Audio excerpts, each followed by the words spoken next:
All right, guys, we're back.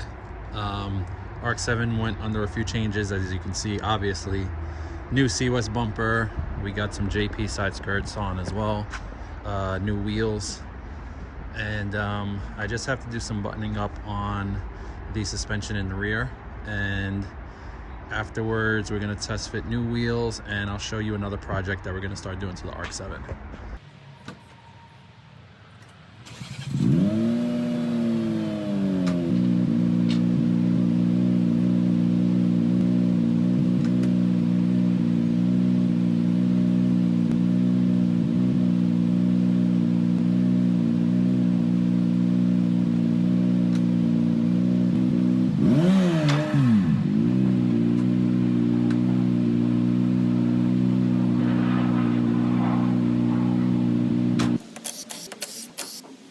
All right, so this is the rear end. I'm gonna actually remove these toe links here. Not only are they frozen and I can't get any adjustability out of it, the bushings on here are totally worn out. These are the original from the factory. So we're gonna pull that out. We're gonna put these phase 2. These are the only ones that I could find in stock.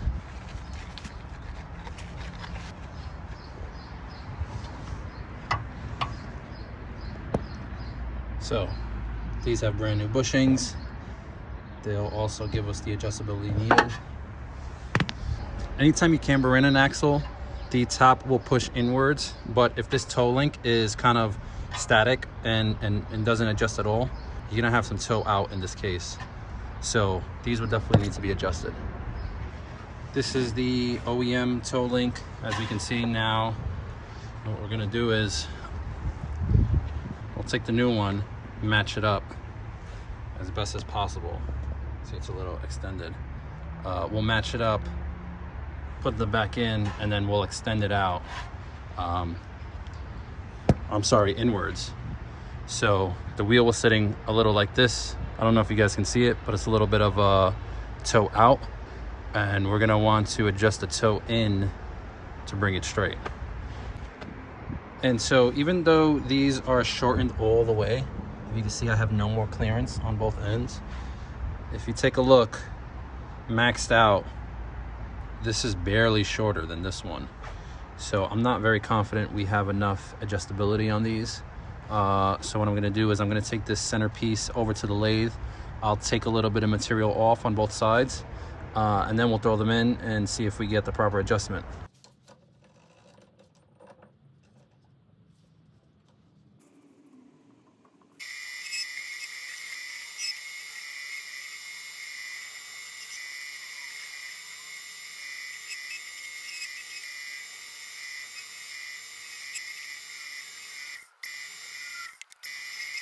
All right, look at that.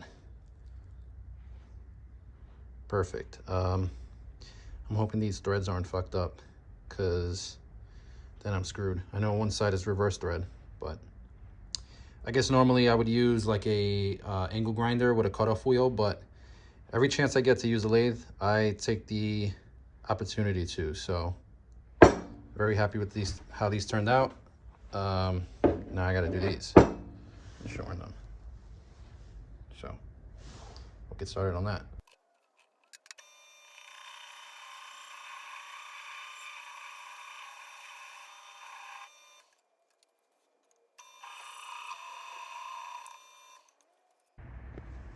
All right, both of them are done. Now for vanity's sake, it's a little bit off. I probably got like maybe 1/2 millimeter, but I meant to take off 8 millimeters on each side, but it's all right. It's more than enough for what we're using these for. When these go into the car, the opening for these, it's a little bit narrower, especially on this end. So we're gonna take off some material from here, just, and then this one I measured, we need to fit 36 millimeters wide. So we're just gonna put these on the sander and take some metal off.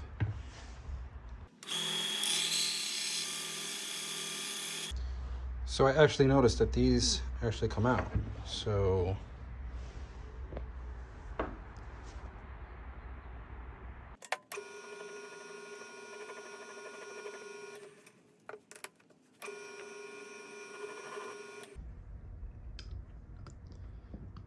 see how we fit.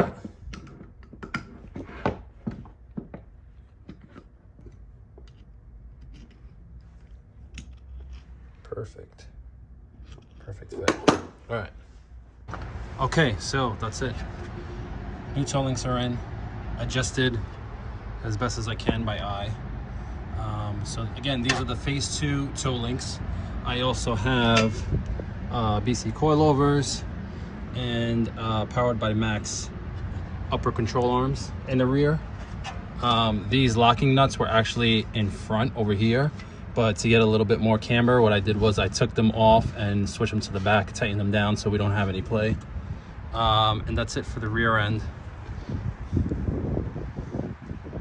Now for the front end, I kept the stock spindles, and what I did was I have the S13 GK Tech outer tie rods on here, and these fit perfectly as far as I can tell. I also got the powered by Max lower control arms for the front, and I had to do a bunch of mods. I had to shorten these a bit and also make some bushings for the OEM bolts to fit. We also have the Megan Racing upper control arms, and the top ball joint was spun around to get some more camber. And I also have the rear springs for my BMW F80 on.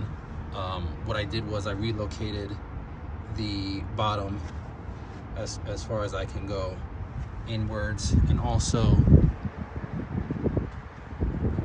I custom made some camber plates for the top. See, normally the RX7 is a double wishbone suspension, so these wouldn't come with camber plates, but I adapted them. I used a pillow ball from my WRX coilovers and a camber plate from my GR WRX plates that I had on hand already, and I just re-drilled them. And now, as you can see, we're a little bit offset. So between the top camber plates and the bottom, it pushes the coilover inwards a bit. And if you can see now, we have a ton of room between the coilover and the upper control arm. So that worked out really well. The only difference is that it kind of changes the geometry.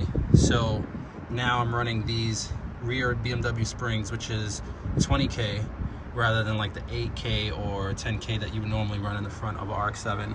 So it would need a lot stiffer spring because of the suspension geometry.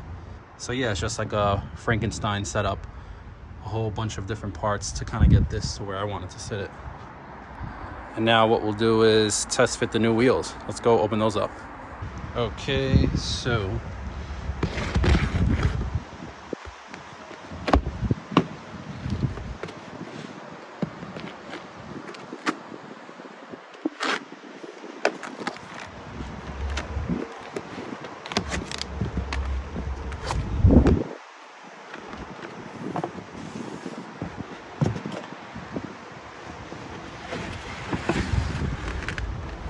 there we go.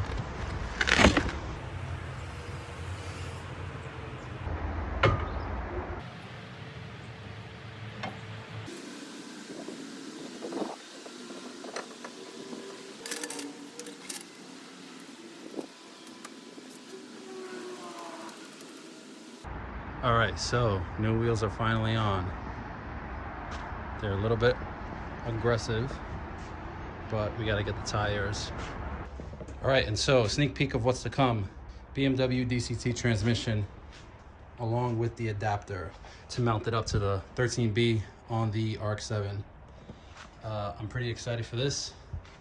Some of you guys know I had a F80 M3 in the past, and I absolutely fell in love with the DCT transmission. So I really wanted any car that I could just swap that in, like an older JDM car that, you know, I could just put this transmission in. I know they make adapters for the 2J and the RB, and I finally came across someone who makes a adapter for the 13B. And we're also gonna keep the BMW shifter. They have a few other shifters on the market, but I'm gonna keep this for now. It looks really clean, and there's a bunch of work I have to do this swap right. So that won't be a while, but I'll definitely get a bunch of footage of this being done. I have to swap the ECU. I'm gonna go with the Haltech, and I also have to swap the rear end and put a Ford 8.8 inch rear end in, just so everything works properly. I guess that's it for this episode. Thanks for watching, guys.